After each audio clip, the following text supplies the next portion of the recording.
늘 사진첩에 사랑하는 아내의 사진을 가지고 다니는 거예요. 아내가 후에 알게 되었습니다. 내 남편이 늘 지갑에다가 본인 사진을 넣고 다닌다는 것을 후에 알게 되고 너무 큰 감동을 받았어요. 그래서 남편에게 너무 감동이라고, 당신 어쩜 이럴 수 있냐고 그랬더니 남편이 그렇게 이야기했다는 겁니다. 내가 이 사진을 볼 때마다 늘 이런 생각을 하곤 해. 이보다 더 큰 문제가 뭐가 있을까? 아멘이십니까? 오늘 우리가 나눌 주제는 결혼과 이혼에 관한 말씀입니다. 여러분들의 부부는 안녕하십니까? 제가 일부 때 이 말씀 전했는데 진짜 죽는 줄 알았습니다. 일부에 청소년과 아이들이 3분의 1이거든요. 그 아이들 앉혀놓고 이혼하고 결혼 이야기를 하는데 저 아이들도 양심상 저를 쳐다보곤 있지만 저도 미안하고 듣는 아이들도 굉장히 미안했습니다. 오늘 이 말씀을 통해서 우리 가정 안에 저는 간절히 원하는 것은 살아나는 역사와 회복의 역사가 있기를 간절히 축복합니다. 고린도전서 7장부터의 말씀은 앞의 말씀과 조금 다릅니다. 1장부터 6장까지의 말씀은 고린도 교회 안에 있었던 여러 가지 문제들에 대해서 들었던 이야기에 대해서 사도 바울이 그에 대한 해결책을 이야기해 주는 것이 6장까지의 말씀이라면 7장부터의 말씀은 고린도 교회 성도들이 질문했던 그 질문에 대한 대답을 해주는 것이 이제 7장부터의 말씀입니다.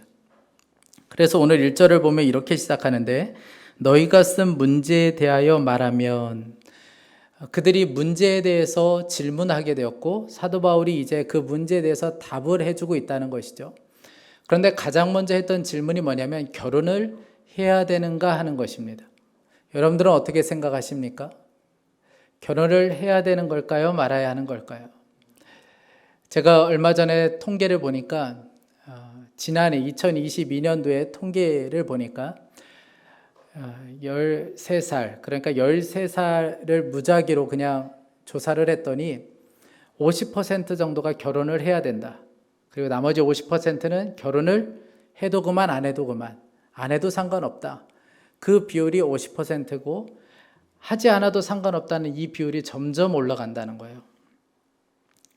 여러분, 지금 우리나라 안에 가정, 부부, 결혼, 이 말은 더 이상 아름다운 말이 아닌 것이 되고 있습니다. 점점 그 빛을 상실하고 있는 것이 지금 이 시대입니다. 사랑하는 여러분, 그럴수록 이때일수록 우리 그리스도인들이 부부, 결혼, 이것이 얼마나 아름다운 것인지 우리의 삶으로 보여주는 것이 필요합니다. 그것이 우리들의 사명입니다. 왜냐하면 결혼은 사람이 만든 제도가 아니고 하나님께서 만드신 제도이기 때문에 그렇습니다. 하나님께서 아담을 만드시고 혼자 있는 것이 좋지 않아 보였습니다. 그래서 부모를 떠나서 아내를 맞아 한 몸을 이루라고 말씀하세요. 창세기 2장 24절입니다. 이러므로 남자가 부모를 떠나 그의 아내와 합하여 둘이 한 몸을 이룰지로다. 결혼을 만드신 분은 하나님이세요. 그래서 결혼이 아름다운 이유가 바로 거기에 있습니다. 결혼을 해야 하는가라는 질문에 대해서 사도 바울이 해야 된다라고 답합니다. 1절 2절 말씀에 너희가 쓴 문제에 대하여 말하면 남자가 여자를 가까이 아니함이 좋으나 음행을 피하기 위하여 남자마다 자기 아내를 두고 여자마다 자기 남편을 두라. 여러분, 왜 결혼을 해야 된다고 이야기했습니까? 음행을 피하기 위해서 결혼을 하라는 거예요. 여러분, 이 말씀이 우리들의 마음을 조금 기분 안 좋게 만듭니다. 단순히 결혼이라는 것이 음행을 피하기 위한 것이라면 굳이 결혼할 필요가 있겠나라는 생각이 들 정도로 이 이야기는 우리들의 마음에 별로 썩 다가오지 않는 말씀입니다. 그래서 이 말씀은 당시 시대적 배경 가운데 이 말씀을 이해하는 것이 필요합니다. 당시 고린도 지역은 음행이 가득한 도시였어요. 그런 곳에서 성도들이 있었고 성도들 역시 음행으로 인하여 하나님이 주신 몸을 더럽히고 있었고 전혀 죄책감을 느끼지 못한 채 그들이 살아가고 있었습니다. 이 모든 상황을 사도 바울이 알았기 때문에 너희들 그렇게 살지 말아라. 더 이상 하나님이 주신 몸을 더럽히며 살지 말고 하나님께서 계획하신 것이 있지 않느냐. 남자와 여자가 한 몸을 이루어 부부를 세우고 그리고 그 안에서 하나님이 주시는 은혜와 축복을 누려라. 더 이상 자기 몸을 음행으로 더럽히는 삶을 살지 말아라. 그렇게 사도 바울이 이야기하고 있는 것이죠. 여러분, 결혼은 우리 자신을 지키는 길이에요. 서로가 서로를 지켜주는 것이 바로 결혼입니다. 결혼을 하는 것도 대단히 중요하지만 결혼을 했다면 어떻게 살아야 하는가도 대단히 중요한 문제입니다. 사도 바울이 오늘 3절 말씀해 보니까 이렇게 이야기합니다. 남편은 그 아내에 대한 의무를 다하고 아내도 그 남편에게 그렇게 할지라. 의무를 다하라는 거예요. 그런데 여기서 말하는 의무라는 것은 어떤 가정일을 열심히 하고 돈을 많이 벌어다 주는 이런 의무를 말하는 것이 아니고 여기서 말하는 의무는 육체적인 관계를 말하는 것입니다. 육체적인 관계를 절대로 소홀히 여겨서는 안 된다는 거예요. 똑같이 남편은 대단히 원하는 게 있어요. 그런데 아내는 계속 거부해요. 그러면 이것 때문에 갈등의 구조가 될 수 있습니다. 여러분, 오늘 이 말씀이 너무나도 자세히 이야기해서 우리로 하여금 민망하게 하는 부분도 있지만 그러나 그렇게 말할 수밖에 없었던 배경이 있었습니다. 왜냐하면 그 당시에 극단적인 금욕주의자들이 있었어요. 결혼을 했음에도 불구하고 이 극단적인 금욕주의에 빠져서 육체적인 관계는 더러운 거야. 아주 세속적이고 내 신앙에 전혀 도움이 되지 않아. 그래서 자기 만족을 위해서 자기의 어떤 신념 때문에 관계 맺기를 거부해 버렸다는 거예요. 철저히 자기의 마음 때문에 그렇습니다. 자기의 신앙 지키겠다고 그것도 헛된 신앙인 거죠. 금욕주의에 빠져서 그런 관계를 맺지 않았다는 거예요. 그래서 사도 바울은 뭐라고 이야기하냐면 남편은 아내가 주장하고 아내는 남편이 주장해야 된다고 이야기합니다. 4절 말씀에 아내는 자기 몸을 주장하지 못하고 오직 그 남편이 하며 남편도 그와 같이 자기 몸을 주장하지 못하고 오직 그 아내가 하나니. 부부 관계의 위기는 어디에서 비롯되냐면 잘못된 소유욕, 잘못된 자기 욕망에서 비롯되는 것입니다. 내 마음대로 하려고 하는 것이죠. 여러분, 아담과 하와가 한 부부가 되었습니다. 그런데 그 둘 사이에 죄가 들어왔어요. 그 죄 이후에 하나님께서 이 하와에게 뭐라고 말씀하시냐면 창세기 3장 16절에 또 여자에게 이르시되 내가 내게 임신하는 고통을 크게 더하리니 내가 수고하고 자식을 낳을 것이며 너는 남편을 원하고 남편은 너를 다스릴 것이니라 하시고 3장 16절 마지막 부분에 보면 잘 이해되지 않는 표현이 있죠. 아내는 남편을 원하는데 남편은 너를 다스릴 것이다. 아내는 남편에게 사랑을 갈구하고 사랑을 원하지만 남편은 어떡한데요? 그 남편을 자기의 어떤 물건 취급하며 이 여자를 다스리고 통치하기 시작한다는 거예요. 여러분, 그러면서 관계는 깨어지게 되는 거예요. 아내는 사랑을 갈구하지만 남편은 뭔가 소유하려고 하고 자기 마음대로 하다 보니까 관계가 깨어지게 된다는 것이죠. 부부의 관계의 깨어짐은 철저히 자기 중심적인 태도 때문에 관계가 깨어지게 되는 것입니다. 이런 차원으로 사도 바울이 또한 뭐라고 이야기하냐면 각방을 쓰지 말아라. 방을 따로 쓰지 말라는 거예요. 오늘 5절 말씀입니다. 서로 분방하지 말라. 다만 기도할 틈을 얻기 위하여 합의상 얼마 동안은 하되 다시 합하라. 이는 너희가 절제 못함으로 말미암아 사탄이 너희를 시험하지 못하게 하려 함이라. 바울은 기도의 틈을 얻기 위해서 잠깐은 분방할 수 있지만 오래 가지는 말아야 된다는 거예요. 함께 방을 합하라라고 이야기하고 있습니다. 제가 신방을 다니다 보니까 꽤 많은 분들이 방을 따로 쓰는 분들이 있더라고요. 남편이 코를 너무 골아서 도무지 함께 잘 수가 없어서 방을 따로 쓰시는 분들도 있고 반면에 아내가 일을 너무 무섭게 갈아서 더 이상 함께 잤다가는 이 살인의 공포를 느끼기 때문에 함께 잘 수가 없어서 따로 자는 분들도 계세요. 육아의 문제 때문에 따로 각자 방에서 잠을 자는 경우도 있습니다.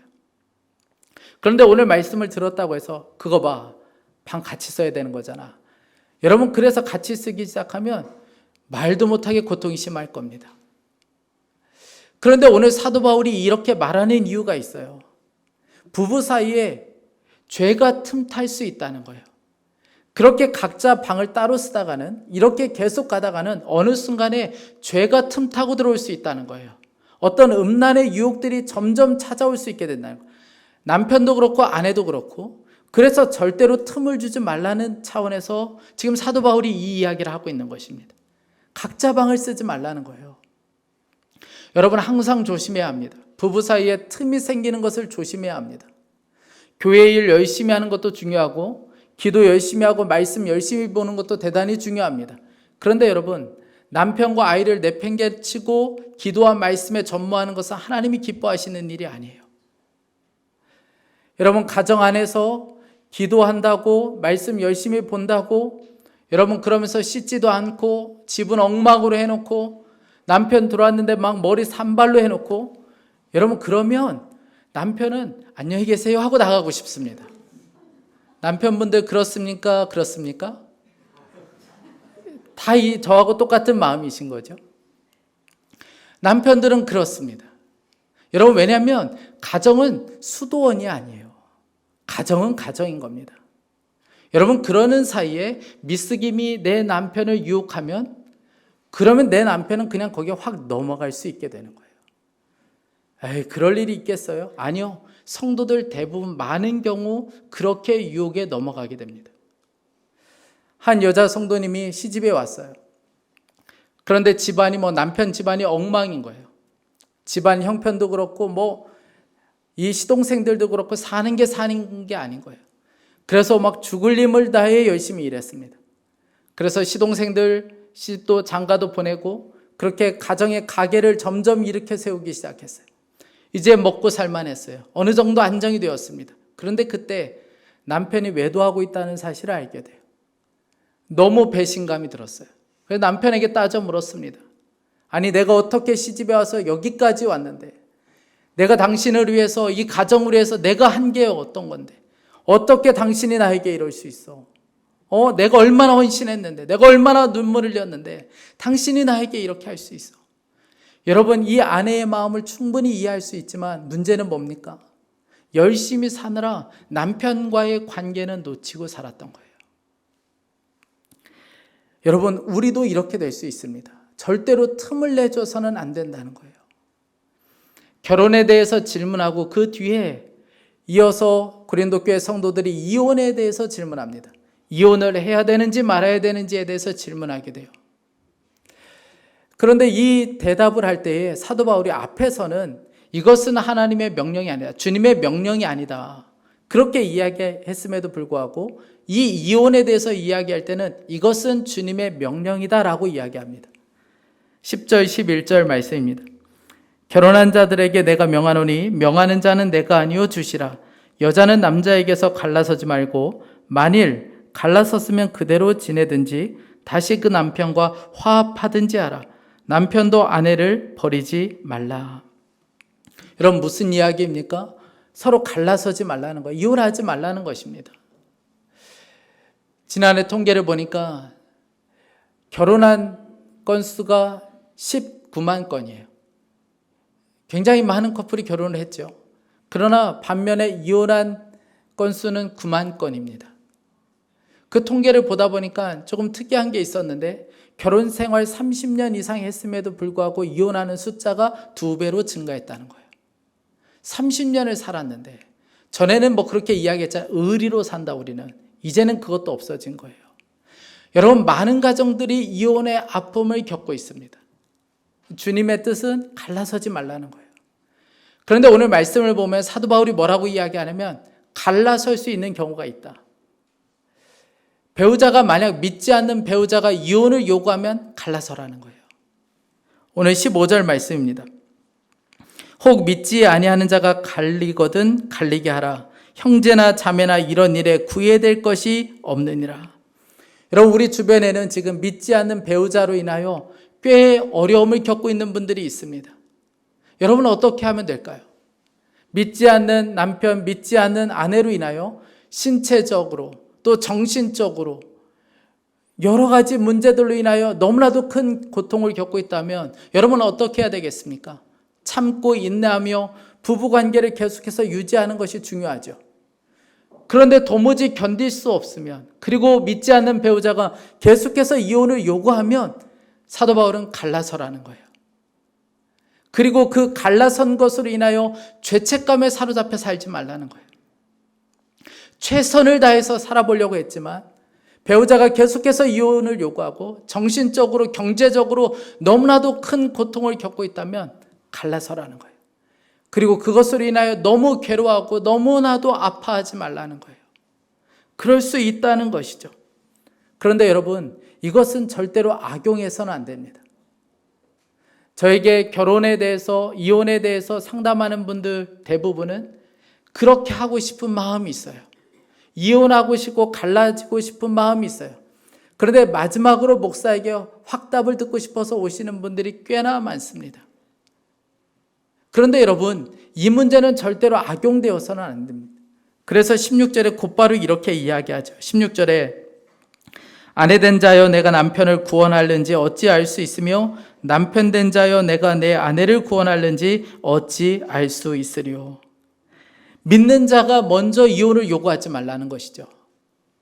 믿는 남편, 믿는 아내를 통하여 믿지 않는 배우자가 어느 순간에 구원을 받을 수도 있기 때문에 조금 더 기다려보라는 거예요. 조금 더 참고 인내해보라는 것이죠. 베이직 교회 조정민 목사님, 아마 많은 분들이 아실 텐데 이 조정민 목사님이 MBC 앵커였잖아요. 그러다가 지금은 목사님이 되셨어요. 철저히 불교 집안에서 태어났고 불교 집안에서 자랐습니다. 그러다가 예수님을 믿는 여자를 만나게 되었고 너무 좋았어요. 그래서 결혼 조건이 당신이 만약 나와 결혼만 해주면 내가 당신을 따라서 교회 다니겠다. 여러분 이거 그냥 멘트인 거 아시잖아요. 내가 당신 따라서 교회 다니겠다. 그런데 막상 결혼을 하니까 본인도 교회를 가지 않고 아내도 교회를 못 가게 하는 거예요. 한국에 있다가 미국 특파원으로 가게 되었습니다. 주말이면 매일 본인은 골프 치러 나가고 아내와 아이는 집안에만 있어야만 했어요. 그래서 이 모습이 너무 미안한 마음이 들어서 한 번은 아내에게 미국에서만 교회 다녀도 좋다. 그렇게 허락을 해 주었습니다. 그래서 교회를 열심히 나갔죠. 그리고 한국에 다시 들어왔을 때에 다시 이야기했어요. 이제는 한국에 왔으니 교회 가지 못한다. 전 같았으면 이 아내가 네라고 대답했을 텐데 이제는 왜라고 대답하기 시작하는 거예요. 너무 당황스러웠어요. 교회만 나가는 것뿐만 아니라 새벽에도 매일같이 나가기 시작하는 거예요. 도대체 이 새벽에 저 여자가 어디 가는 걸까? 한 번은 몰래 그 뒤를 따라가 보았습니다. 그래서 2층 저 구석에 앉아서 뭐 하는지를 지켜보았어요. 그런데 짧게 목사가 말씀을 전하고 갑자기 불을 끄더니 막 주여를 외치고 소리를 지르는데 이건 도대체 정말 미친 사람들의 모임이라고밖에 설명할 길이 없는 거예요. 기가 막힌 일이 벌어졌고 우리 아내가 이상한 데 빠졌구나 이런 생각이 들었습니다. 그래서 이분이 마음에 안 되겠다. 여기를 열심히 취재해서 MBC 카메라 고발에다가 그냥 이걸 다 제보해야겠다. 이런 생각으로 열심히 취재를 하려고 마음을 먹었습니다. 그런데 4일째 간 날 일이 터지고 말았어요. 말도 안 되는 일이 벌어지기 시작하는데 갑자기 찬양을 하는데 자기 의도와 상관없이 눈에서 눈물이 뚝뚝뚝 떨어지기 시작하는 거예요. 너무 창피해서 어떻게 해볼 길이 없는 거예요. 나는 그렇게 하고 싶지 않은데 계속 눈에서 눈물이 나는 거예요. 그리고 얼마 지나지 않아서 아내가 여보 월요일에 8시까지 좀 꼭 집에 들어와요. 그래서 8시까지 들어왔어요. 근데 거실에 낯선 남자가 앉아 있는 거예요. 그러면서 하는 이야기가 자기가 목사이고 잠깐 할 이야기가 있다고요. 그렇게 이야기하는데 잘 됐다. 이 사람을 취재하면 되겠구나. 그리고 앉았습니다. 잠깐이면 된다고. 뭐라고 이야기하더니 이제부터 저를 따라 하시면 된다고. 그래서 얼떨결에 따라했죠. 나는 죄인입니다. 얼떨결에 따라하고 내가 왜 죄인이지? 이제 궁금해서 질문을 하려고 하는데 벌써 예수 그리스도의 이름으로 기도했습니다. 아멘 끝나버린 거예요. 그날 그렇게 예수님을 영접했어요. 그리고 나서 교회 다니기 시작하고 지금의 목회자가 되었어요. 여러분, 그러나 모든 가정이 이렇게 해피엔딩은 아닐 수 있습니다. 그런데 만약 믿는 아내와 믿는 남편을 통하여 내 배우자가 구원을 받을 수 있다면 여러분 그것처럼 영광스러운 일이 없는 것이죠. 그때를 바라보며 지금의 결혼 생활을 유지하는 것이 필요하다는 것이죠. 여러분, 그런데 오늘 말씀이 단순히 결혼, 이혼에 대한 문제를 이야기하고 있는 것이 아니고 오늘 말씀의 핵심은 다른 곳에 있습니다. 절대로 이혼이든 결혼이든 자기 중심적인 태도를 내려놔야 된다는 거예요. 여러분, 자기 중심적인 이 태도를 내려놓지 않으면 결혼하고도 불행해요. 이혼하고도 행복하지가 않습니다. 재혼을 해도 똑같은 문제가 반복될 수밖에 없어요. 그래서 오늘 말씀을 보면 결혼한 사람들은 어떻게 하라고 이야기하냐면 배우자로 하여금 주장하도록 해야 한다. 배우자를 위해 분방하지 말아라. 배우자가 원하면 함께 살라. 힘들고 어렵지만 배우자의 구원을 위하여 참으라 라고 이야기하고 있습니다.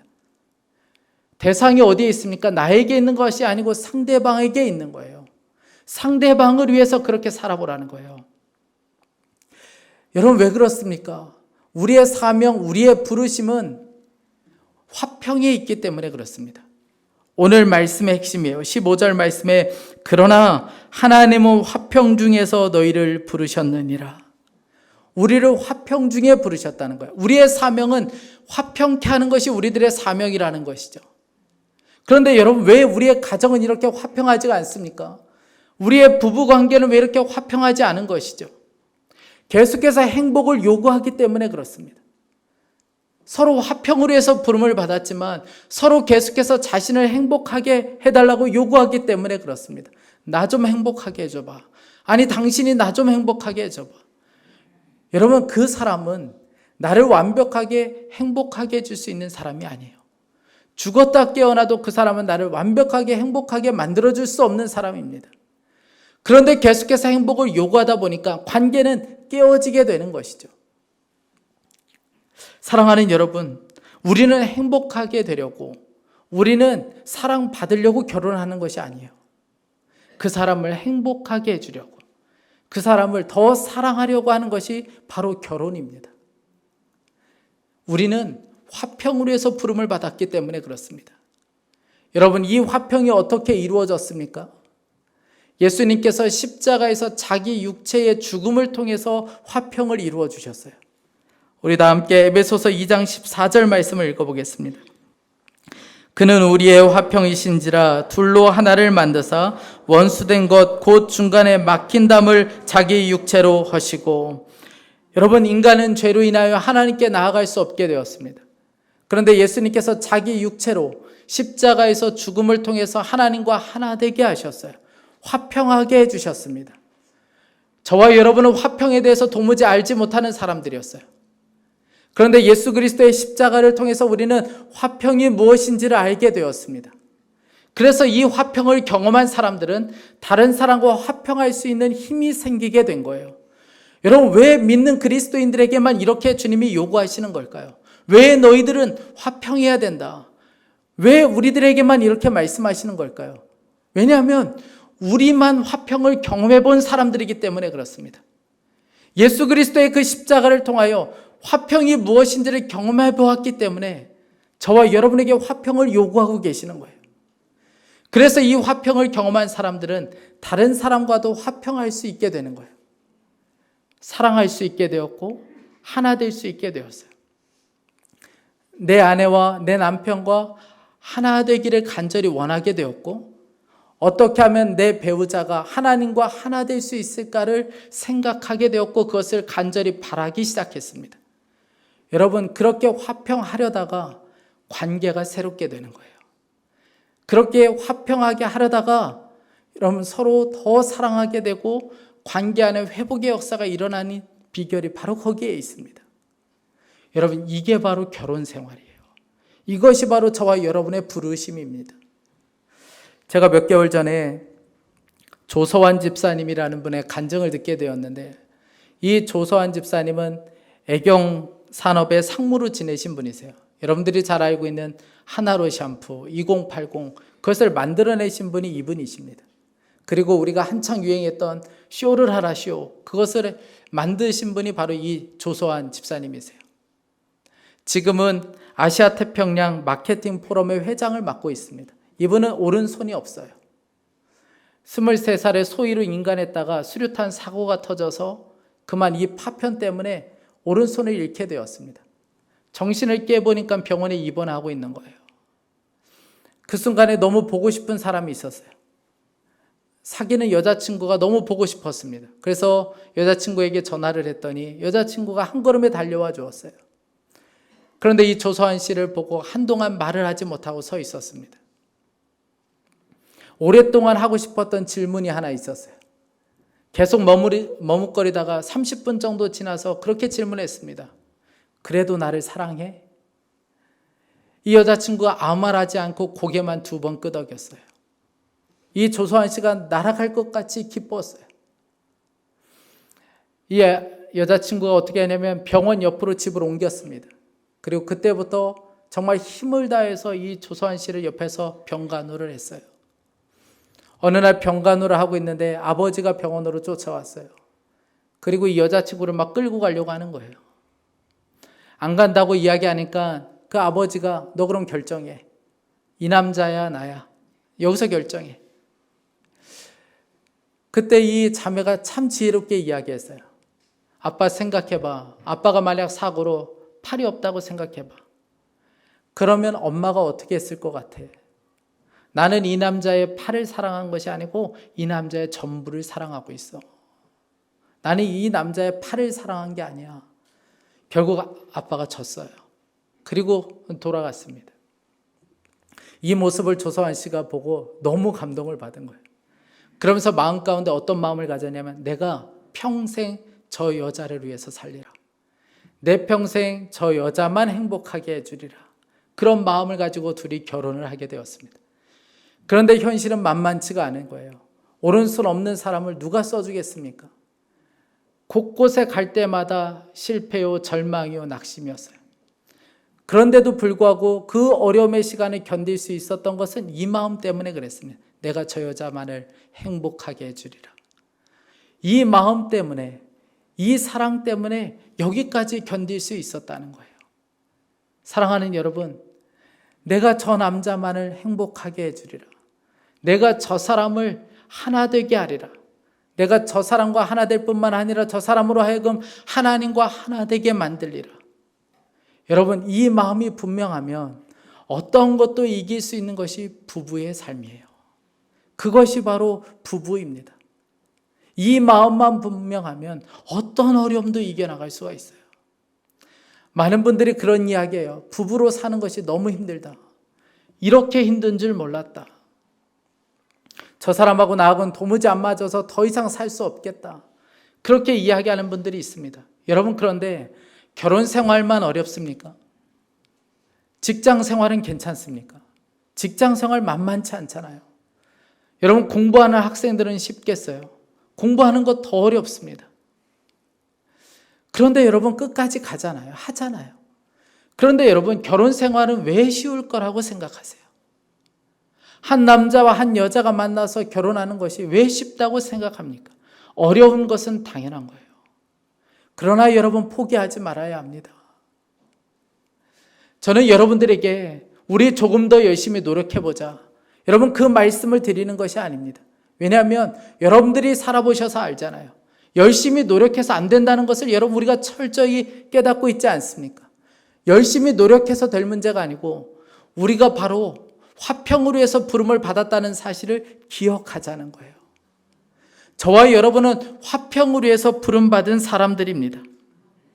여러분, 이혼을 했어도 독신으로 살아도 문제가 되지 않아요. 그것이 하나님 앞에 잘못되었다고 말할 수가 없습니다. 그런데 여러분, 우리의 사명은 놓쳐서는 안 돼요. 부부로 있던, 이혼을 했던, 독신으로 살든 우리의 사명은 화평에 있다는 것을 기억해야 합니다. 저 사람과 하나 되리라. 저 사람만 사랑하리라. 저 사람을 행복하게 해주리라. 저 사람을 주님과 하나 되게 만들리라. 여러분, 이것이 우리의 사명이에요. 여러분, 우리의 땅끝은 저 아프리카 한쪽이 아닙니다. 우리의 사명은, 우리의 땅끝은 우리의 가정이에요. 우리의 가정에서 저와 여러분이 화평의 도구로 살 수 있기를 간절히 축복합니다. 오늘 여러분 집에 가서 꼭 고백해 보시기 바랍니다. 내가 당신만을 행복하게 해주리라. 여러분, 그러면 어떤 어려움도 이겨나갈 수 있어요. 함께 기도하겠습니다. 우리 이 시간에 좀 함께 기도하고 싶습니다. 먼저 정말 기도하고 싶은 것은 우리 안에 관계 회복, 마음의 회복이 있기를 위해서 함께 좀 기도하겠습니다. 여러분들 중에는 부부의 심각한 위기 가운데 어려움을 겪고 있는 부부들도 있고, 또 이혼의 아픔을 겪은 부부들도 있고, 사별의 아픔을 겪은 분들도 있으실 겁니다.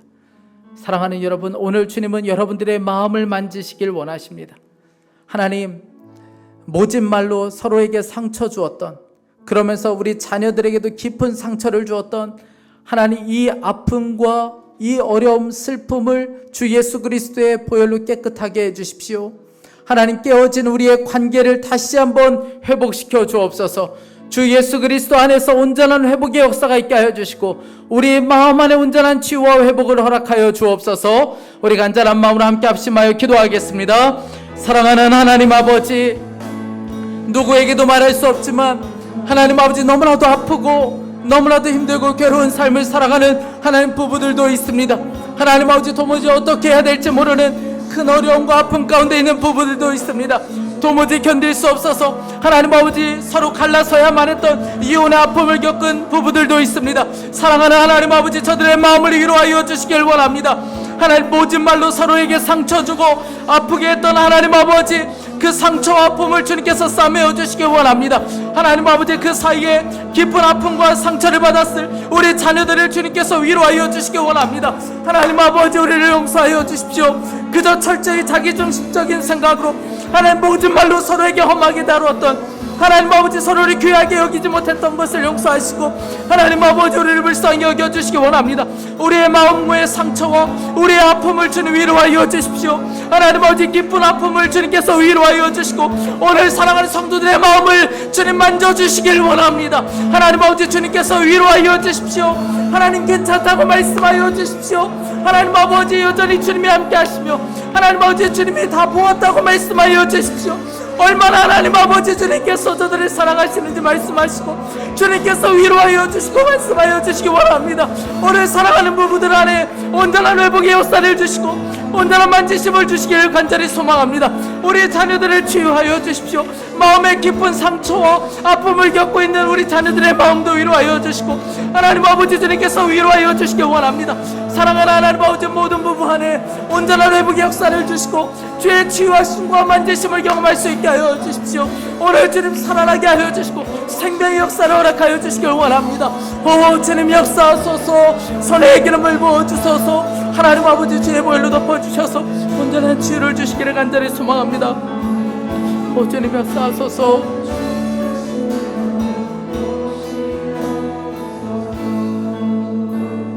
우리 다시 한번 기도할 때 우리 자신이 화평의 도구가 될 수 있기를 기도하겠습니다. 힘들고 어렵고 죽을 것 같아도 주님으로부터 화평이 무엇인지를 알게 되었고 내가 그 화평을 경험하게 되었으니 저도 이제는 주님처럼 화평의 도구로 살게 하여 주옵소서. 우리 가정에서 내가 이 사람만 사랑하리라, 이 사람을 행복하게 해주리라, 이 사람을 주님과 하나 되게 만들리라, 이런 믿음으로 화평의 도구로 쓰임받게 하여 주시고 하나님, 우리 자신뿐만 아니라 우리 자녀들도 바로 그런 가정을 세워갈 수 있게 하여 주옵소서. 우리 간절한 마음으로 주여 한번 무릎짓고 기도하겠습니다. 주여, 사랑하는 하나님 아버지, 주님 맞습니다. 하나님 아버지, 우리가 그 화평을 경험했으니 하나님 아버지, 그 화평의 도구로 우리가 쓰임받을 수 있게 하여 주시기 원합니다. 하나님 아버지, 주님, 내 생각, 내 고집, 하나님 아버지, 내 소유하려는 마음들 십자가에 못 박겠습니다. 하나님 아버지, 주님께서 십자가에서 자기의 육체로 하나님과 하나 되게 해주셨던 것처럼 우리의 죽음을 통하여 하나님 아버지, 부부 안에 하나됨의 역사가 일어나게 하여 주시고 하나님 아버지, 주님을 사랑하고 하나님 아버지, 주님 하나 되는 역사를 가정 안에서 경험할 수 있게 하여 주십시오. 하나님 아버지, 힘들고 죽을 것 같아도 다시 한번 이 길을 걸어갈 수 있게 하여 주시고 하나님 아버지, 주님께서 놀랍게 하나님 아버지, 우리 자녀들의 가정도 축복하여 주시기 원합니다. 오 주님은 내리 베풀어 주소서. 하나님, 우리 가정을 치유하여 주소서. 우리 가정을 회복시켜 주소서. 우리 가정을 살려주시고 우리 자녀들의 가정을 살려주시길 원합니다. 온전한 주님의 회복의 역사를 주시고 하나님 아버지 그저 화평의 도구로 하나님 그렇게 쓰임받을 수 있도록 주님 은혜를 더하여 주옵소서. 사랑하는 하나님 아버지 만져주시길 원합니다. 사랑하는 하나님, 점점 가정, 부부, 결혼이라는 이 아름다움이 상실되어져 가고 있는 시대를 우리가 살아가고 있습니다. 하나님, 우리 중에는 부부 사이에 큰 아픔을 겪는 부부들도 있고 끝까지 견뎌보려고 했지만 이혼의 아픔을 겪은 성도들도 있습니다. 사랑하는 하나님, 오늘 주님께서 사랑하는 성도들의 마음을 위로하여 주시고 만져주시길 원합니다. 모진 말로 서로에게 상처 주었던 것들, 그때 그 기억으로 여전히 마음에 큰 상처와 아픔을 겪고 있는 사랑하는 성도들에게 오늘 주 예수 그리스도의 보혈로 덮어주셔서 하나님 완전한 치유와 완전한 회복을 주시길 원합니다. 하나님, 그러나 우리보다 더 큰 아픔과 상처를 겪었을 우리 자녀들을 주님 손에 의탁합니다. 성숙하지 못한 부모의 태도로 인하여 철저히 자기중심적인 우리의 삶을 통하여 하나님 깊은 상처와 아픔을 겪었을 우리 자녀들을 주님께서 위로하여 주십시오. 저들을 만져주시길 원합니다. 하나님, 세대가 지날수록 이제는 결혼은 기피의 대상이 되고 말았습니다. 하나님, 누구를 탓할 수가 있겠습니까? 우리의 잘못된 모습 때문에 우리 자녀들이 이렇게까지 되었습니다. 주님, 우리를 불쌍히 여겨주시고 우리를 긍휼히 여겨 주옵소서. 하나님, 우리가 화평의 도구로 다시 한번 설 수 있게 하여 주옵소서. 주님께서 십자가에서 자기 육체를 통하여 하나님 화평의 모습을 보여주셨던 것처럼 우리도 하나님 아버지 우리의 삶을 통하여 우리의 자기중심적이고 우리의 욕심 소유하려는 모든 것들을 십자가에 못 박고 우리의 죽음을 통하여 하나 되는 역사가 일어날 수 있게 하여 주옵소서. 화평케 하는 통로가 될 수 있게 하여 주시길 원합니다. 내가 이 사람만 사랑하리라, 이 사람만을 행복하게 해주리라, 이 사람을 하나님과 하나 되게 만들리라. 하나님, 이 믿음으로 다시 한번 우리의 사명의 자리에 설 수 있게 하여 주옵소서. 사랑하는 하나님 아버지, 힘을 주시고 주 예수 그리스도의 영으로 충만할 수 있게 하여 주시길 원합니다.